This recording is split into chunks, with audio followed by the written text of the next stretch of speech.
Bonjour à tous, il était serial entrepreneur en France, il est aujourd'hui serial business angel aux États-Unis, il est également le cofondateur de Le Web, la grand-messe des nouvelles technologies qui a lieu chaque année à Paris. C'est cette année la 11e édition. Loïc Lemer, bonjour. Bonjour. Merci d'être avec nous aujourd'hui. Alors chaque année, il y a un grand thème à Le Web et cette année, vous avez décidé de lancer 10 grands thèmes plutôt. Pourquoi ce changement?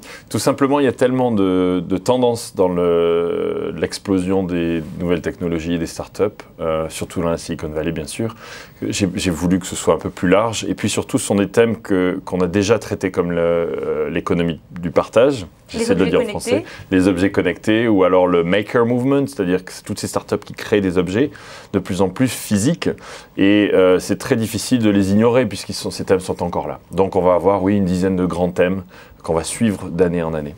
Alors, on a l'impression que le thème qui vous intéresse le plus, c'est celui de la santé connectée, c'est celui où vous sentez le plus d'ébullition?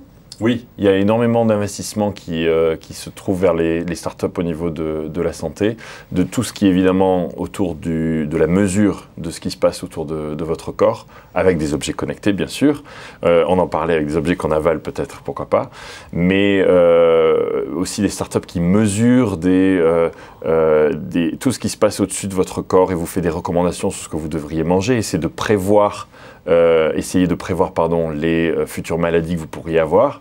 Et c'est vraiment le début d'un secteur totalement nouveau. Donc on va avoir beaucoup de startups et puis d'experts qui vont parler de neuroscientifiques. Ça va être vraiment fascinant. Beaucoup sur l'avenir du cerveau aussi. Vous venez donc d'annoncer le programme de l'événement qui a lieu du 9 au 11 décembre. S'il ne faut pas rater un ou deux intervenants ou une ou deux tables rondes ou conférences, vers quoi faut-il aller? C'est difficile toujours parce que c'est très riche, mais je dirais que l'après-midi sur je ne sais pas le dire en français, le mindfulness, l'avenir du cerveau, me paraît absolument passionnante.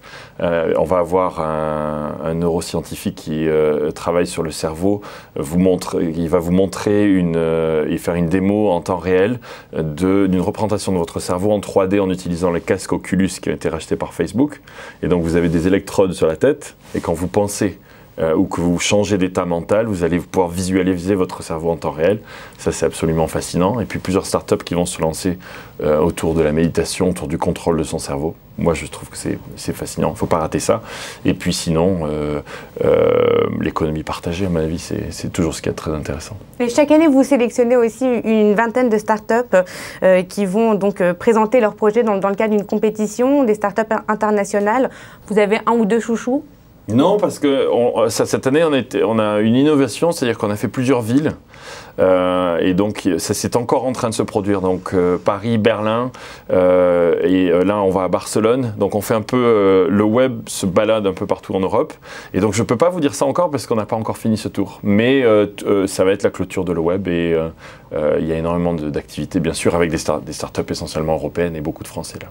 Et que s'est-il passé pour les startups qui ont gagné les éditions lors des éditions précédentes? Pour moi, la grande gagnante de le web, même si ce n'était pas dans une startup compétition, c'était Uber, qui vaut 16 ou 17 milliards aujourd'hui, et dont le créateur Travis Kalanick a eu l'idée à le web en étant dans Paris, il n'arrivait pas à trouver de taxi. Donc moi, c'est pour ce genre d'histoire-là qu'on fait le web. Ce sont des entrepreneurs qui ont des idées, qui font c'est quasiment un empire aujourd'hui, Uber. Alors, je le disais en introduction, vous êtes aujourd'hui un serial business angel. Vous investissez dans une boîte par mois environ. Vous êtes expatrié aux États-Unis depuis 7 ans. Quels sont d'abord les secteurs qui vous intéressent? Et puis, comment est-ce que vous les choisissez? Quelle est l'ambiance dans la Silicon Valley? Est-ce que l'argent coule à flot, comme on l'entend souvent? Oui, l'argent coule à flot. Vous avez un ou deux pièces à louer à San Francisco, c'est 5 000 $ par mois. Pour vous donner une idée, pour $1 million, vous avez un studio. Presque, peut-être une chambre, allez. Donc il y a une vraie explosion des coûts, c'est très facile de lever des fonds, il y a un décalage assez important entre, j'ai l'impression, encore plus important entre non seulement le volume du capital qui s'investit dans les startups, mais aussi la facilité relative avec laquelle on peut financer, c'est assez facile. Le début en business angel est assez incroyable, notamment avec des sites comme AngelList, je ne sais pas si vous avez vu ça, donc c'est totalement c'est l'économie du partage appliquée aux investissements. C'est-à-dire que vous arrivez, vous mettez votre projet et les angels viennent et vous pouvez lever quelques millions de dollars en quelques jours. Vraiment très très facilement. Donc vous investissez dans une boîte par mois environ, entre 50 et 100 000 dollars. Et comment est-ce que, pourquoi est-ce que vous investissez dans des boîtes américaines et pas des boîtes françaises? Juste parce que j'habite là-bas. Et donc j'ai tendance à... Je vais à pied voir mes startups. Et c'est vrai que... C'est la seule raison? Il y a juste énormément d'activités là-bas et c'est vrai que c'est passionnant de voir à quelle vitesse ça peut aller. J'avais investi dans SmartThings, qui a été racheté par Samsung et qui est la maison connectée. Et entre l'investissement et le rachat, c'était 12 mois, donc ça va très très vite. J'ai aussi investi dans le Landing Club, qui devrait aller en bourse dans les semaines qui viennent. En tout cas, c'est ce qu'ils ont annoncé. On verra en fonction de l'évolution des marchés, bien sûr. Mais disons que la vitesse avec laquelle ça se passe là-bas est assez incroyable. Et puis j'aime bien avoir une relation de proximité, mais je viens de temps en temps en France.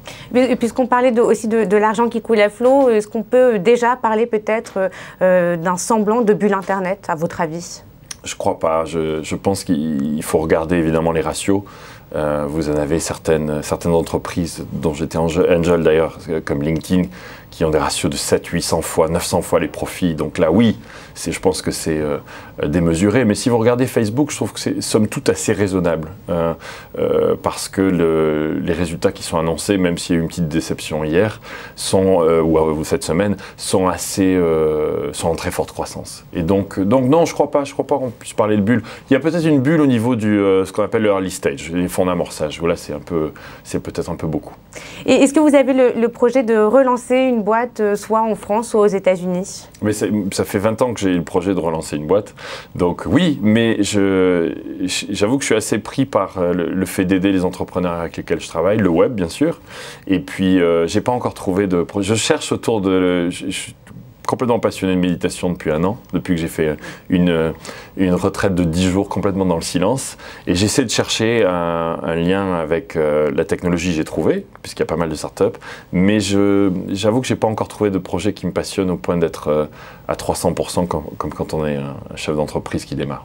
Merci beaucoup Loïc Lemeur. Merci à vous. À bientôt.